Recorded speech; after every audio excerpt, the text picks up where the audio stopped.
Ito po yung tutorial 04 ng Yasipro Saint Anady Structural Analysis and Design Software for Resilient Reinforced Concrete Building Design Technology Advanced Version. Sa tutorial 04, i-discuss natin yung potential deficiencies of design products para ma-project natin yung future o kahantungan ng mga structures na ating dinidesign upang malinaw nating makita ang higit na kahalagahan ng konsepto ng resilient design. Ang mga deficiencies na possible na sisira sa ating mga design ay ang una ay ang analysis and design deficiencies. Ang mga halimbawa nito ay tulad ng intolerable mistakes, gaya ng nakalimutan mo mag-apply ng loads ng CHB wall, o naghula-hula ka o nag-guess at nagkamali ka ng sobra o nagkamali ka ng kulang. Kapag nagkamali ka ng sobra, over-design yung design. Kapag nagkamali ka naman ng kulang ay under-design. So, delikado kapag nagkamali ka ng kulang, doon babagsak ang iyong structures. Ang pangalawa naman ay construction deficiencies na nakapaloob doon ang poor quality materials, poor workmanships, natural disaster, at corruption. Ito naman yung mga halimbawa ng construction deficiencies. Yung case na yan na pinapakita ng picture ay yung column binuhusan na may tubig yung butas ng foundation. Kaya yung cement naghiwalay doon sa aggregates. Kaya naampaw yung concrete. Yung ibang case naman ay dry yung binubuhos na concrete kaya nagkakaroon ng maraming honeycomb. Ito namang case na to ay pinapakita niya yung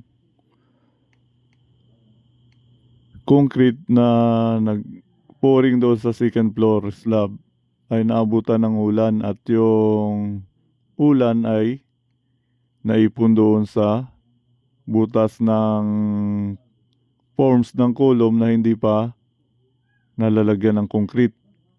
Nung napuno ito ng concrete ay naghiwalay din yung cement doon sa aggregates kaya naging ampaw yung buhos. Itong case naman na ito ay pinapakita niya na yung buhos ay hindi pa na-cure tapos pinatungan na siya ng mabigat na used material. Yung ibang case naman diyan ay yung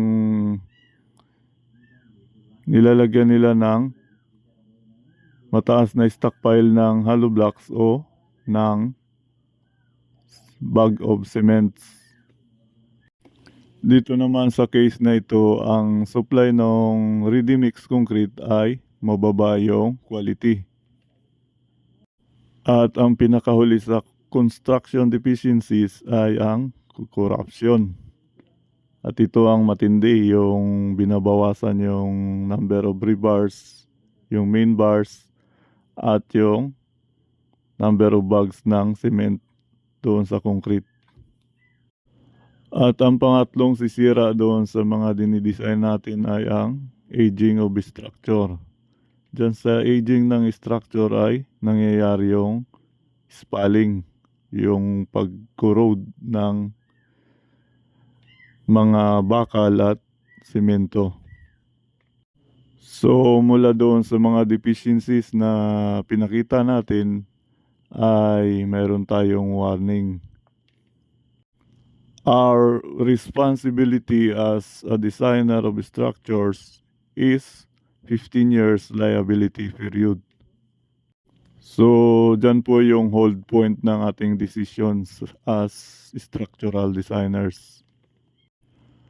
At ang rules na ina-apply dyan ng YASI Pro ay hindi ka pwede basta-basta mag-design lang o mag-design ka ng structure na saktuhan o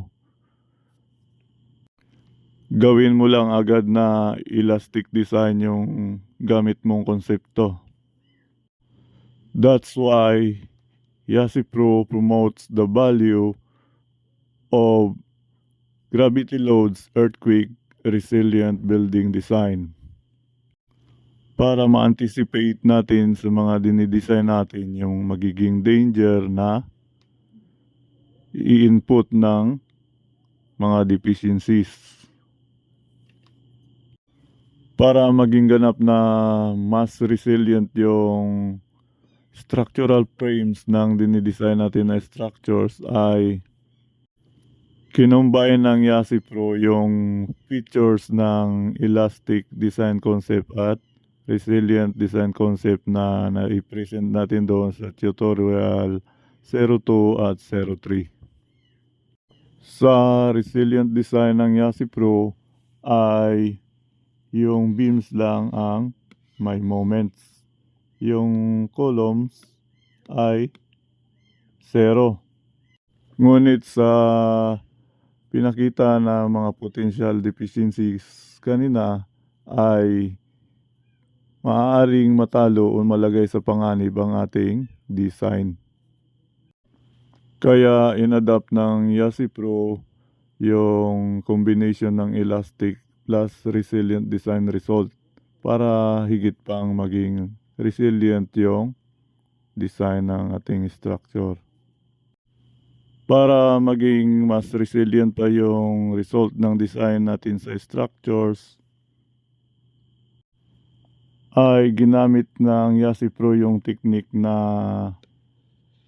gawing dummy moment stresses yung stresses dito sa column mula sa result ng elastic analysis using frame moment distribution method. Yung mga moment doon sa columns. But yung strength ng moment ng beams ay hindi natin siya binawasan. Yun pa rin yung original fixed end moment, yung 100% na i-resist ng beams.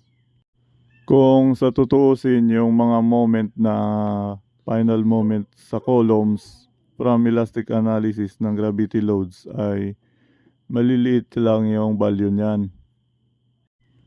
But because of potential deficiencies, ginawa natin itong mga dummy moment stresses sa columns. Para pag kinumbay natin yung gravity loads at saka yung result ng seismic analysis using cantilever method or any method na applicable for seismic analysis ay higit pang maging resilient yung ating structural frameworks. Pero magtataka po kayo, bakit yung result ng YASI Pro structural analysis and design ay mas maliliit yung sections kapag kinompare doon sa mga commercial software? Ang pinaka-reason po nun ay kapag hindi aware yung designer o structural engineer na kapag nag-oscillate yung building sa seismic magnitude ay mayroong tilting. Hindi lang siya nagdi-drift kundi mayroon siyang tilting doon sa natural period. Dahil sa resilient yung design concept na ginagamit ng YASI Pro, ang direkta niyang binibigyan ng atensyon is yung tilting. So, doon siya nagpo-focus at kino-consider niya kaagad yung maximum angle of tilt. At hindi aware yung karamihan sa gumagamit ng commercial software about doon sa language ng maximum angle of tilt.